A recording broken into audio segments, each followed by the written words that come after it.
దేవా మా దేవా నీదు విశ్వాసత చాలా గొప్పది.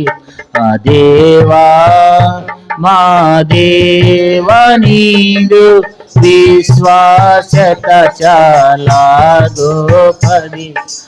దేవా దయామయుండగు తండ్రివి నీవే, తల్లిని మించిన దాతవు నీవే. దయామయుండగు తండ్రివి నీవే, తల్లిని మించిన దాతవు నీవే. మాయా మమతల గాథల నుండి, మాయా మమతల గాథల నుండి మమ్ములను రక్షించితివి. మా దేవా మా దేవా నీదు విశ్వాసత చాలా గొప్పది. మా దేవా కోడి పిల్లలను కాచెడు పగిలి ఆపదలన్నిటి బాపితివయ్యా.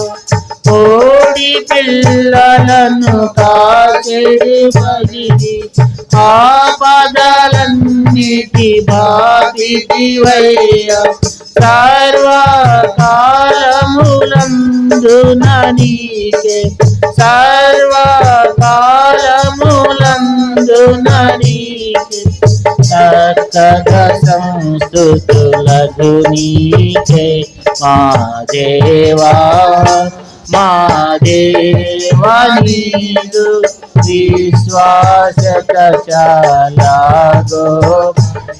మా దేవా మా దేవా నీదు విశ్వాసత చాలా గొప్పది. పర్వతంబులు తొలగిన గాని, పలువిధ కొండలు తరిలినను. పర్వతంబులు తొలగిన గాని, పలువిధ కొండలు తరిలినను. పావనుడా నీదు వెలలేని అట్టి, పావనుడా నీదు వెలలేని అట్టి. నన్ను విడువదు హల్లెలూయా. మా దేవా మా దేవా నీదు విశ్వాసత చాలా గొప్పది. దేవా మా దేవా నీదు విశ్వాసత చాలా గొప్పది. దేవా 32వ కీర్తన 7వ వచనం. నా దాగుచోటు నీవే, శ్రమలో నుండి నీవు నన్ను రక్షించెదవు. విమోచన గానములతో నీవు నన్ను ఆవరించెదవు. దేవుడి వాక్యం ద్వారా మనతో మాట్లాడి సహాయం చేయనుగాక.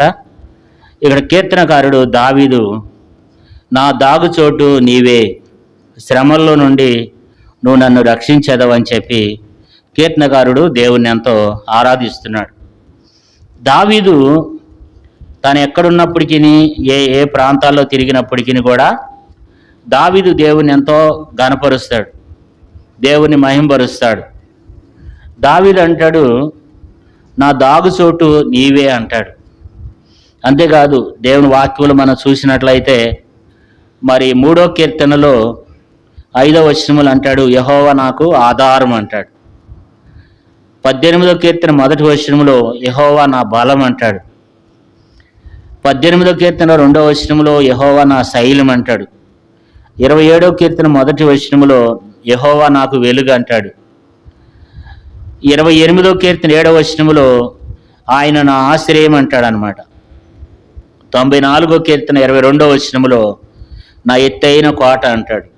అంటే లేదా 23వ కీర్తన 1వ వచనములో యెహోవా నా కాపరి అంటాడు. అలాగే మరి 32వ కీర్తనలో కూడా 7వ వచనములో ఏమంటున్నాడంటే నా దాగుచోటు నీవే. దావీదు అనేకమైనటువంటి పర్యాయం నుంచి దేవుడు దావీదుని దాస్తూ వచ్చినాడంట. మనమే చాలాసార్లు మరి దావీదు అనేక పర్యాయంలో దావీదు దాక్కున్న అనుభవాలు ఉన్నాయి. ఏ విషయాల్లో దావీదు దాక్కోవాల్సి వచ్చిందంటే, సౌలు చేత తరం పడుతున్న దినాల్లో సౌలుకు భయపడి అనేక పర్యాయంలో దావీదు దాక్కున్నాడు. తర్వాత తన కుమారుడైన అబషాలోముకు భయపడి కూడా దావీదు అనేక సార్లు దాక్కున్నాడు. తర్వాత ఫిలిష్తీయులకు భయపడి కూడా దావీదు అనేక పర్యాయంలో దాక్కున్నాడు. తను ఎంత దాక్కున్నప్పటికీ, ఎక్కడున్నప్పటికీ తను అనుకునేది ఏంటంటే, దేవుడు నా దాగుచోటు. నేను ఎక్కడున్నా, అది ఇంట్లో ఉండని, పొలంలో ఉండని, లేకపోతే గుహలో ఉండని, తను ఎక్కడున్నా దావీదు ఏమంటున్నాడంటే, నా దాగుచోటు నీవే, శ్రమల్లో నీవు నన్ను రక్షించదవు అని చెప్పి దేవుణ్ణి ఆరాధిస్తూ వస్తున్నాడు.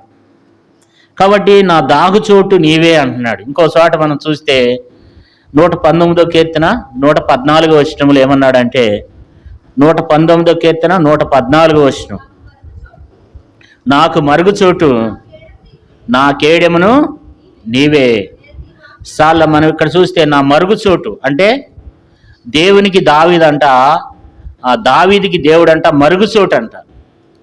నన్ను మరుగు చేసేవాడు నీవే, నా మరుగుచోటు నీవే అని చెప్పి దావీదు దేవుని ఘనపరుస్తున్నాడు.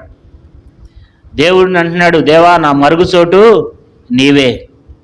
కాబట్టి ఇక్కడ కూడా చూస్తే నా దాగుచోటు నీవే. ఎప్పుడు దాగుచోటు ఆయన అంటే, శ్రమల్లో నువ్వు నన్ను రక్షించదు. నా శ్రమల్లో నాకు దాగుచోటువి, నా కష్టాల్లో నాకు దాగుచోటువి, నేను ఇబ్బందికర పరిస్థితులు ఉన్నప్పుడు నువ్వు నాకు దాగుచోటువి, శత్రువులు తరుముతున్నప్పుడు దాగుచోటు, ఫిలిష్తీయులు తరుముతుంటే దాగుచోటు, సౌలు తరుముతుంటే దాగుచోటు, కాబట్టి అబషాలోము తరుముతుంటే దాగుచోటు. అనేక పర్యాయములు దావీదు దేవుణ్ణి ఏమంటున్నాడంటే, నా దాగుచోటు నీవే అంటున్నాడు. అందుకని ఏమంటాడంటే, ఒకసారి అంటాడు 103వ కీర్తన 5వ వచనం, కీర్తనల గ్రంథం 3వ కీర్తన 5వ వచనంలో ఏమన్నాడంటే, యెహోవా నాకు ఆధారం. 5వ వచనం చూడండి, కాదమ్మా 3వ కీర్తన 5వ వచనం, యెహోవా నాకు ఆధారము, కావున నేను పండుకొని నిద్రపోయి మేలుకొందును, 10,000 మంది దండెత్తి నా మీదకి వచ్చి మోకరించినను నేను భయపడను. ఇక్కడ మనం చూసినట్లయితే దావీదు ఉన్నది ఇంట్లోనే, కానీ దావీదుకు ఆ ధైర్యం ఎక్కడి నుంచి వచ్చింది? ఇప్పుడు 10,000 మంది మన ఇంటి చుట్టూ ఉన్నారు, 10,000 మంది మన ఇంటి చుట్టూ మోకరించి ఉన్నారు. నువ్వు బయటకు వస్తే అయిపోతావు అని చెప్పి ఇంటి చుట్టూ తిరుగుతున్నారు అనుకోండి, మనకైతే ఎంత భయం వస్తుంది? 10,000 మందే కాదు, దొంగలు వస్తున్నారని తెలిస్తేనే మనకు భయం. మన పక్కింట్లో ఎక్కడన్నా దొంగలు పడ్డారనుకోండి, ఇంకా మనకి నిద్ర పట్టదు కదా. మనం అన్ని రకాలుగా ఇంట్లో తలుపులన్నీ గెడలన్నీ వేసుకుని ఎంతో బందోబస్తు, తర్వాత వీలైతే కారం దగ్గర పెట్టుకుని కర్రల దగ్గర పెట్టుకుని ఎంతో బందోబస్తుగా పడుకుంటాం. కానీ దావీదు అంటాడు, 10,000 మంది దండెత్తి తన ఇంటి చుట్టూ మోకరించినను నేను భయపడను. నేను పడుకుని ఏం చేస్తాడంట, నేను పండుగ ఏమంటాడు చూడండి, 7వ వచనంలో 6వ వచనం, 6వ వచనం చదవండి. 10,000 మంది దండెత్తి నా మీదకి వచ్చి మోకరించినను నేను భయపడను. కాబట్టి 10,000 మంది మోకరించినా భయపడ్డంట. 5వ వచనం చూస్తే, కావున నేను పండుకుని నిద్రపోయి మేలుకుంటాడంట. అసలు ఎవరైనా పడుకుంటారా? 10,000 మంది ఇంటి చుట్టూ దండెత్తి వచ్చినప్పుడు, ఇంటి చుట్టూ 10,000 మంది ఉన్నప్పుడు ఎవరైనా నిద్రపోతారంటే ఎవరు నిద్రపోరు. కానీ దావీదు ఏమంటున్నాడంటే, దావీదు నిద్రపోతున్నాడు. కారణం ఏంటంటే, దావీదు ఉన్నది ఇంట్లోనే, కానీ దావీదు ఏమంటాడంటే, నేను నా దేవునిలో ఉన్నా, నేను దేవునిలో దాక్కున్నా, దేవుడే నా ఆశ్రయం, కాబట్టి ఆయన నన్ను దాస్తాడు అని చెప్పి దావీదు మాట్లాడుతున్నాడు. కాబట్టి దావీదు ఏం చేస్తున్నాడు అంటే, నీవే నా దాగుచోటు నీవే. కాబట్టి మరి ఉదయకాలం కూడా మనం దేవుణ్ణి ఎంతో ఆరాధించాలి, దేవుని ఘనపరచాలి. దేవుడు మనకు కూడా ఏమై ఉన్నాడు? దాగుచోటుగా ఉన్నాడు. దేవుణ్ణి దాగుచోటుగా చేసుకోవాలి, దేవునిలో ఉండడానికి ఇష్టపడాలి. కాబట్టి ఆయన దాగుచోటు. అందుకే కీర్తనకారుడు ఇక్కడ అంటున్నాడు, నా దాగుచోటు నీవే, శ్రమల్లో నుండి నువ్వు నన్ను రక్షించదవు అంటున్నాడు. అంటే దాగుచోటు, దేవుడు దాగుచోటు. దావీదుని అడిగితే, దావీదు మరి నీ ఇంటి చుట్టూ 10,000 మంది మోకరించినప్పుడు నువ్వు అసలు నిద్రపోయావు అంటే అంటాడు, నేను పండుకుని నిద్రపోయాను అంటాడు. కారణం ఏంటంటే దావీదు ఎక్కడున్నాడంట? దేవుల్లో ఉన్నాడంట కదా. అందుకని మహోన్నతుని చాటునున్నాడు. బైబిల్లో 91వ కీర్తన 1వ వచనంలో చూసినట్లయితే, మహోన్నతుని చాటు నివసించువాడే సర్వశక్తి నీడను విశ్రమించువాడు. ఆయనే నాకు ఆశ్రయము, నా కోట, నేను నమ్ముకును నా దేవుడని నేను యెహోవాను గురించి చెప్తున్నాను కదా. ఇక్కడ ఏమంటాడంటే 91వ కీర్తన 1వ వచనంలో, మహోన్నతిని చాటు నివసించువాడే సర్వశక్తిని నీడను విశ్రమించువాడు. ఆయనే నాకు ఆశ్రయము, నా కోట, నేను నమ్ముకున్న నా దేవుడు, నేను యెహోవాను గురించి చెప్తున్నాను. దేవుడు కాపాడేవాడు ఉన్నాడు, దేవుడు రక్షించేవాడు ఉన్నాడు. కీర్తనకారుని కూడా దేవుడు ఎంతో కాపాడుతూ వస్తున్నాడు అనమాట. దావీదుని దేవుడు ఎంతో కాపాడుతున్నాడు. అందుకని నా దాగుచోటు నీవే అంటున్నాడు. మరి అనేక పర్యాయములు దావీదుని సౌలు తరుముతున్నప్పుడు ఒకరోజు ఏమైందంటే, దావీదు ఒక గుహలో ఉన్నాడు. దావీదు ఒక గుహలో ఉన్నప్పుడు సౌలు పలానా చోట ఉన్నాడని చెప్పి దావీదుని గురించి తెలుసుకుని దావీదుని వెతకడానికి వస్తాడు. దావీదుని వెతకడానికి వచ్చినప్పుడు దావీదుని ఎప్పుడెప్పుడు ఎదుగుతూ వచ్చినాడంట. చూడండి, బైబిల్లో చదువుకుందాం. 1 సమూయేలు గ్రంథం 23వ అధ్యాయము 14వ వచనం. 1 సమూయేలు 23:14. అయితే దావీదు అరణ్యములోని కొండ స్థలములందును జీపు అరణ్యమందును ఒక పర్వతమును నివాసం చేసిండెను. సౌలు అనుదినము అతన్ని ఎతికినను దేవుడు సౌలు చేతికి అతన్ని అప్పగించలేదు. అంటే అనుదినం ఒక రాజు అనుదినం వెతుకుతున్నాడంట.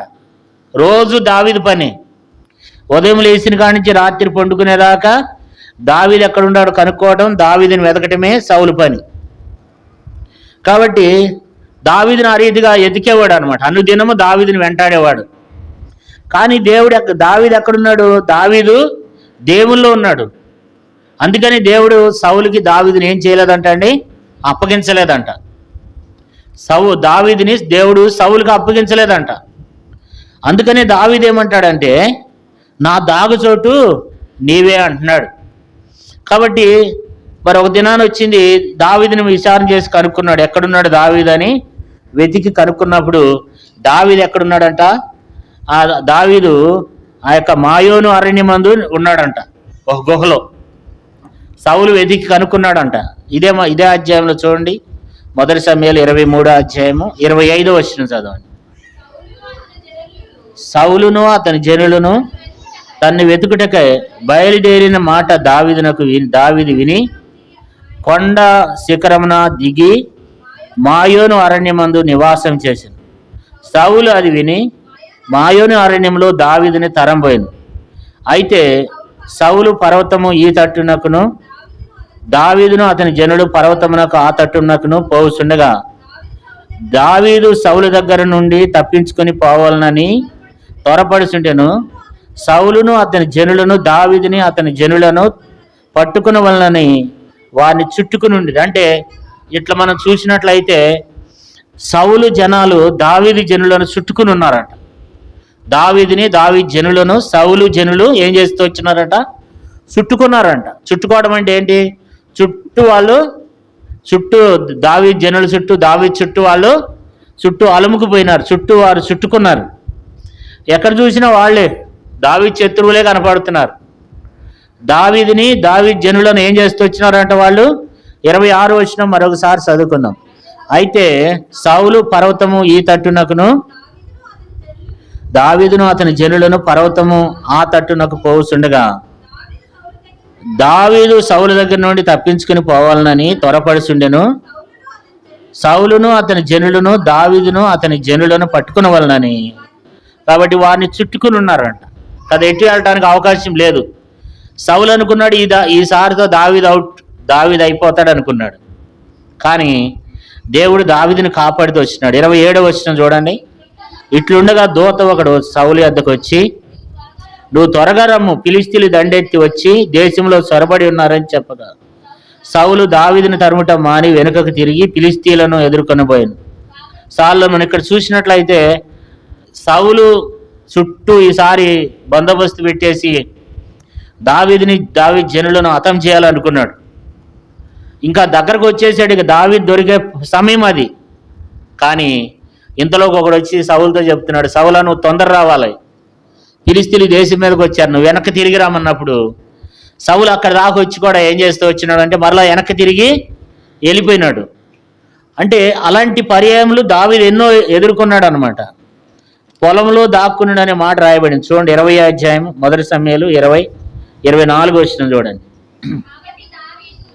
కాబట్టి దావీదు పొలంలో దాక్కునేను, అమావాస్య వచ్చినప్పుడు రాజు భోజనం చేసి కూర్చుండగా, అంటే అమావాస్య రోజున ఖచ్చితంగా దావీదు వస్తాడు, దావీదు వస్తే చంపాలి అని చెప్పి సౌలు చూస్తున్నాడు. దావీదు అంట పొలంలో దాక్కున్నాడు అంట. దావీదు అనేక పర్యాయములు పొలంలో దాక్కున్నాడు, గుహలో దాక్కున్నాడు.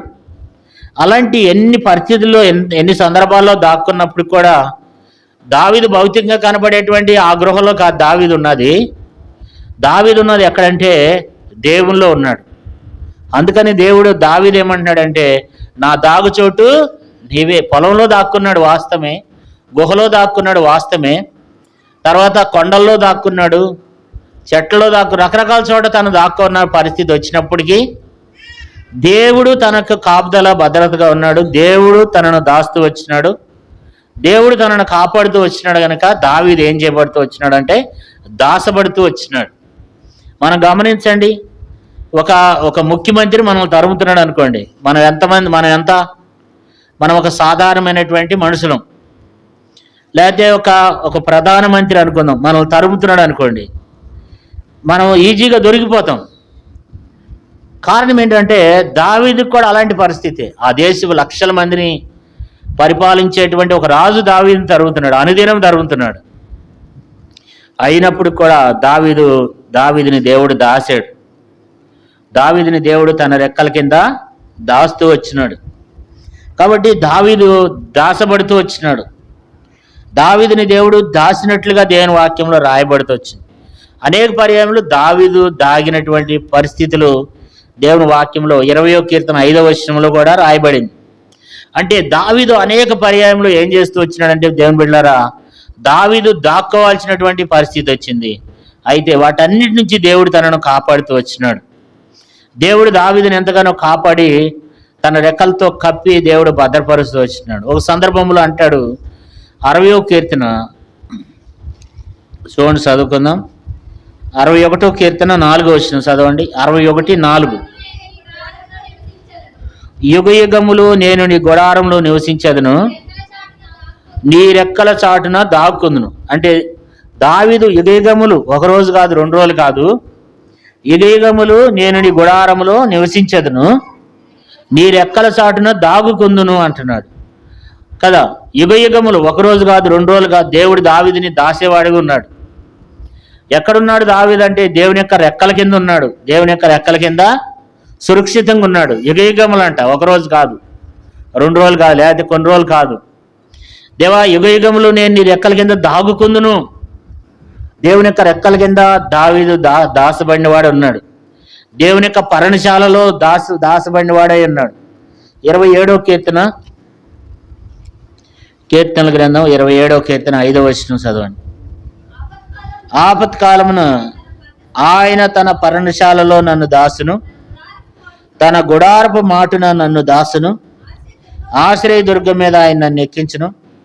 ఇప్పుడు నన్ను చుట్టుకున్న నా శత్రువుల కంటే ఎత్తుగా నా తల ఎత్తబడి ఉన్నది. అంటే శత్రువుల కంటే కూడా ఎత్తుగా తలను దేవుడు ఎత్తినాడంట. కాబట్టి ఎక్కడున్నాడు దావీదు అంటే 5వ వచనంలో 27వ కీర్తన 5వ వచనంలో పర్ణశాలలో ఆపత్కాలంలో ఆయన తన పర్ణశాలలో నన్ను దాసును, తన గుడారపు మాటున నన్ను దాసును అని చెప్తున్నాడు.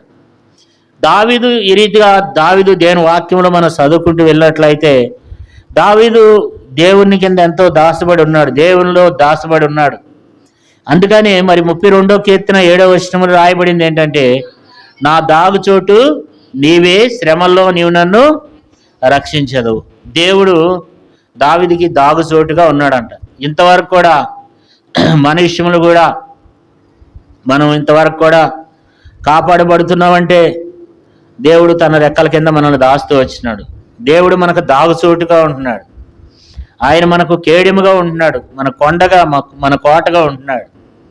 దేవుడు మనల్ని ఎంతో కాపాడుతున్నటువంటి దేవుడు. ఆయన మన రెక్కల కింద, తన రెక్కల కింద దేవుడు మనల్ని దాస్తున్నాడు.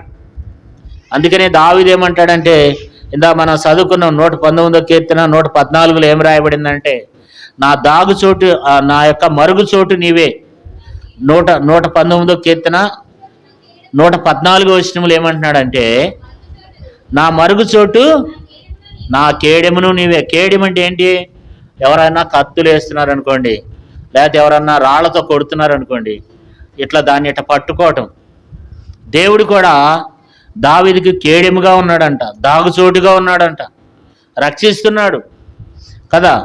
అందుకని నా దాగుచోటు నీవే. అనేక పర్యాయంలో అపాయ పరిస్థితుల నుండి, కష్టం పరిస్థితి నుండి, ఇబ్బందికర పరిస్థితి నుండి, ఆపత్కాల పరిస్థితి నుండి దేవుడు దావీదుని ఎంతో కాపాడుతూ వస్తున్నాడు. అందుకని దావీదు దేవుని ఆరాధిస్తున్నాడు అనమాట, దేవుని గణపరుస్తున్నాడు. దేవా, నా దాగుచోటు నీవే. సౌలు తరిమినప్పుడు నా దాగుచోటు నీవే. నా కుమారుడు అబషలోము తరిమినప్పుడు నా దాగుచోటు నీవే. ఫిలిష్తీయులు తరిమినప్పుడు నా దాగుచోటు నీవే.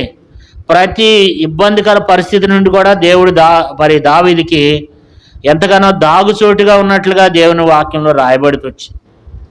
కాబట్టి దావీదుకి దేవుడు ఏమైనాడంటే దాగుచోటుగా ఉన్నాడని దేవుని వాక్యంలో మనం చదువుకుంటూ ఉన్నాం. దాగుచోటుగా మరి కీర్తనకారుడికి దేవుడు ఉన్నాడు, మనకు కూడా దేవుడు దాగుచోటుగా ఉన్నాడు. ఈ ఉదయము మనం కూడా దేవుని ఆరాధించాలి, దేవుని గణపరచాలి. దేవా, నీవు నాకు దాగుచోటుగా ఉన్నావు అని చెప్పి దేవుని మనము ఆరాధించే బిడ్డలమై ఉండాలన్నమాట. దావీదు అన్నాడు, అంటే మనుషుల యొక్క అపాయం నుండి కూడా నువ్వు నన్ను దాస్తూ ఉన్నా అంటాడు. 64వ కీర్తన 2వ వచనం చూడండి. 64వ కీర్తన 2వ వచనం. కీడు చేయవారి కుట్ర నుండి, దుష్టక్రియలు చేయని వాళ్ళ అల్లరి నుండి నన్ను దాసుము. ఒకడు కత్తికి పదును పెట్టినట్లు వారు తమ నాలుకలకు పదును పెట్టును. యథార్థవంతులను కొట్టవలన సాటైన స్థలములో చేదైన మాటలను బాణములుగా సంధింతురు. వారు భయమేమీ లేక అకస్మాత్తుగా వారిని కొట్టెను. సార్లు మనం ఇక్కడ చూసినట్లయితే 2వ వచనంలో కీడు చేయవారి కుట్ర నుండి, దుష్టక్రియలు చేయవారి అల్లరి నుంచి నన్ను దాసుము అని ప్రార్థన చేస్తూ వచ్చినాడు. దావీదు కూడా కీడు చేసేవారి కుట్ర నుంచి దేవుడు రక్షిస్తూ వచ్చినాడు. దావీదుకి అనేక మంది కీడు చేసేవాళ్ళు ఉన్నారు. దావీదుని అనేక పర్యాయములు అల్లరి చేసేవాళ్ళు ఉన్నారు. దావీదుకి కీడు చేయాలని చూసేవాళ్ళు దేవుని వాక్యంలో, ఉదాహరణకు ఒక వ్యక్తిని మనం జ్ఞాపకం చేసుకుందాం. 17వ అధ్యాయం, మొదటి సమూయేలు గ్రంథం 17వ అధ్యాయము. మొదటి సమూయేలు గ్రంథం 17వ అధ్యాయము మొదటి వచనం చదవండి. క్షమించండి, 2వ సమూయేలు గ్రంథం, క్షమించండి, 2వ సమూయేలు 17వ అధ్యాయము 17వ అధ్యాయం మొదటి వచనం. 2వ సమూయేలు 17 మొదటి వచనం. దావీదు అలసట నొంది బలహీనంగా ఉన్నాడు గనుక నేను అతని మీద పడి అతన్ని బెదిరించిన ఎడల అతని యొద్దనున్న జనులందరూ పారిపోదురు.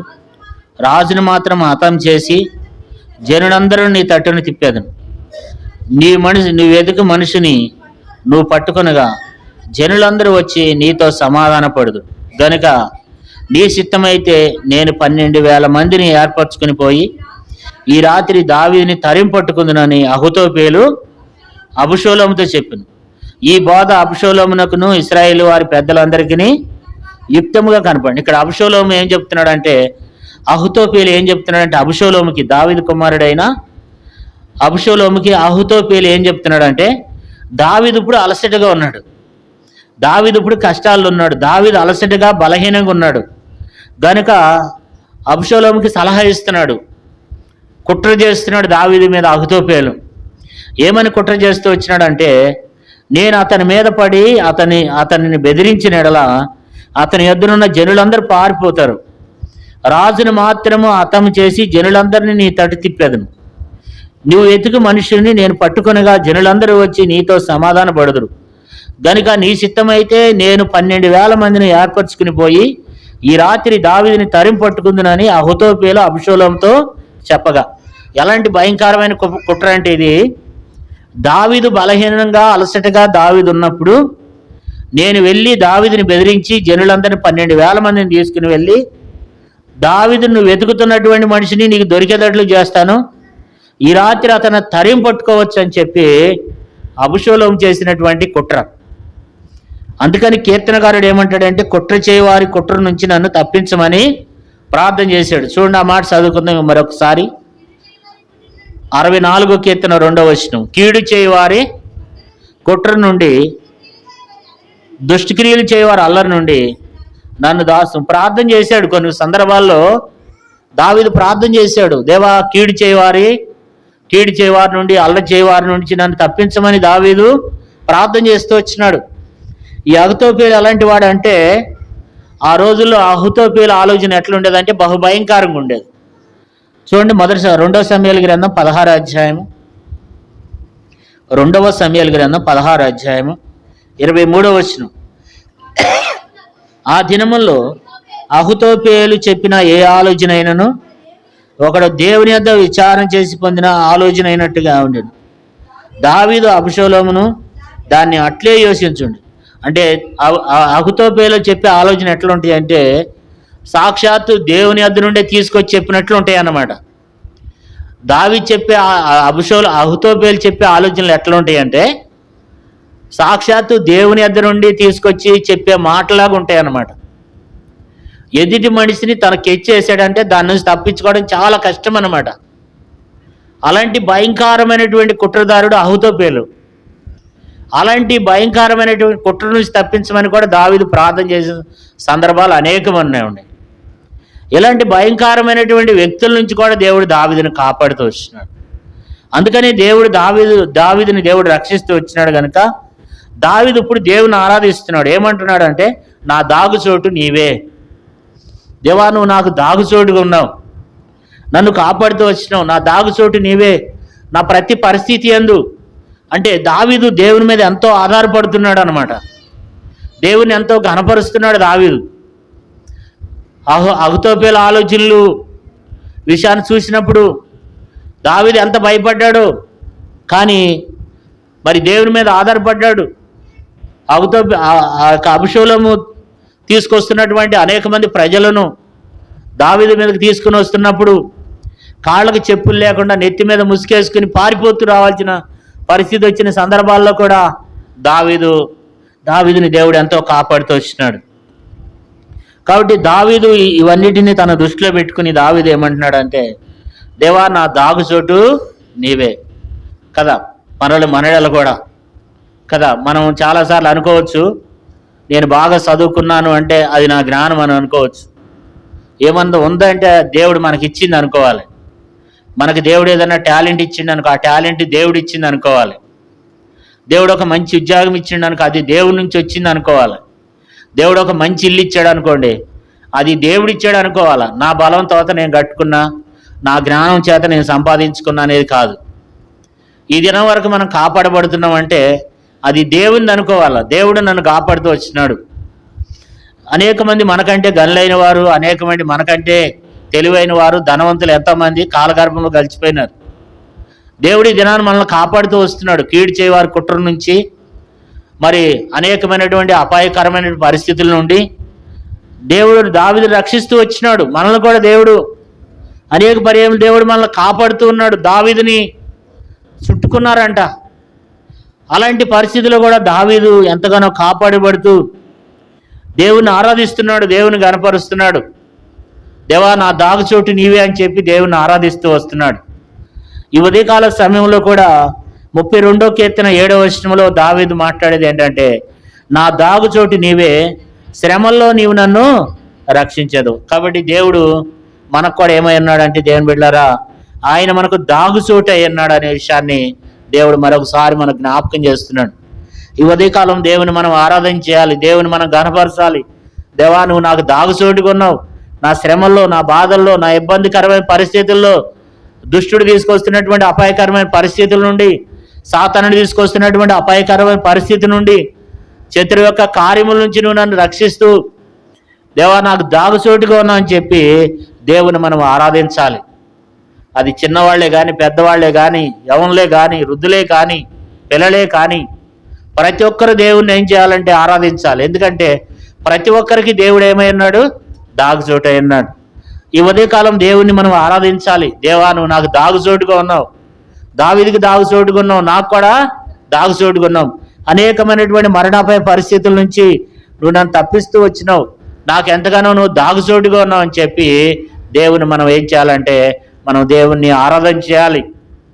ఏదన్నా దేవుడు మనకంటే ఏదన్నా ఉందయ్యానంటే, దేవా అది నువ్వు ఇచ్చినటువంటిదే, దాన్ని కూడా కాపాడుతూ వచ్చినావు. దేవా మరి కీడు చేయవారు కుట్ర నుంచి నన్ను రక్షిస్తూ వచ్చినావు, కాపాడుతూ వచ్చినావు. ఎన్నో రకాలైనటువంటి పరిస్థితులు ఈ లోకంలో మనకు వ్యతిరేకంగా ఉంటాయి. అయితే వాటన్నిటి నుంచి, శ్రమల్లో, బాధల్లో, కష్టాల, ఇబ్బందుల నుంచి దేవుడు నిన్ను నన్ను మనలను కాపాడుతూ వచ్చినాడు. అనేకమైనటువంటి అపాయాల నుంచి, తెగుళ్ళ నుంచి, రోగాల నుండి, బలహీనతల నుంచి, అనేక మరణాపాయ పరిస్థితుల నుంచి దేవుడు మనల్ని దాస్తూ వచ్చినాడు. ఆయన రెక్కల కింద మనం దాచబడుతూ వచ్చినాం. ఆయన మనం దాస్తూ వచ్చినాడు. ఈ యొక్క మాటలను మనం దృష్టిలో పెట్టుకుని, దేవా శ్రమల్లో నువ్వు నాకు దాగుచోటుకున్నావు, కష్టాల్లో, బాధల్లో, ఇబ్బందులు, శత్రువు సాతాను తీసుకొస్తున్నటువంటి ప్రతికూలమైన పరిస్థితుల్లో నువ్వు నాకు దాగుచోటుకున్నావు అని చెప్పి దేవుని మనం కొద్ది మాటలతో దేవుని మనము ఆరాధించాల్సిన వారమై ఉన్నాం. దేవునికి మనం కృతజ్ఞత తెలియచేయాల్సిన వారమై ఉన్నాం. దేవుడు చేసిన మేలులన్నిటిని బట్టి దేవుని మనం ఆరాధించాలి, దేవుని మనం స్తుతించాలి, దేవుని మనం ఘనపరచాలి, దేవుని మనము ఆరాధించాల్సినటువంటి వారమై ఉన్నాం కదా. దావీదు ఏమంటున్నాడు ఇక్కడ? నా దాగుచోటు నీవే. కాబట్టి దేవుడు మనకెంతో దాగుచోటుగా ఉన్నాడు. మరి కొద్ది మాటలతో దేవుని ఆరాధన చేద్దాం. ప్రతి ఒక్కరు గొంతెత్తి స్పష్టంగా దేవుణ్ణి ఆరాధించాలి, దేవుణ్ణి మనం స్తుతించాలి, దేవుణ్ణి ఘనపరచాలి. దేవా నా దాగుచోటుగా, నా కొండగా, నా కోటగా, నా ఆశ్రయదుర్గంగా ఉన్నావు. ముఖ్యంగా నువ్వు నాకు దాగుచోటు అయ్యావు. ఇంతవరకు నన్ను దాస్తూ వచ్చినావు, నన్ను మీ హస్తాల కింద దాస్తూ వచ్చినావు, మీ రెక్కల కింద దాస్తూ వచ్చినావు, నీ పర్ణశాలలో నన్ను దాస్తూ వచ్చినావు. కాబట్టి దేవుని మనము ఆరాధన చేసి దేవుని మనము స్తుతిద్దాం. దేవుడి కొద్ది మాటలు దీవించి ఆశీర్వదించును గాక.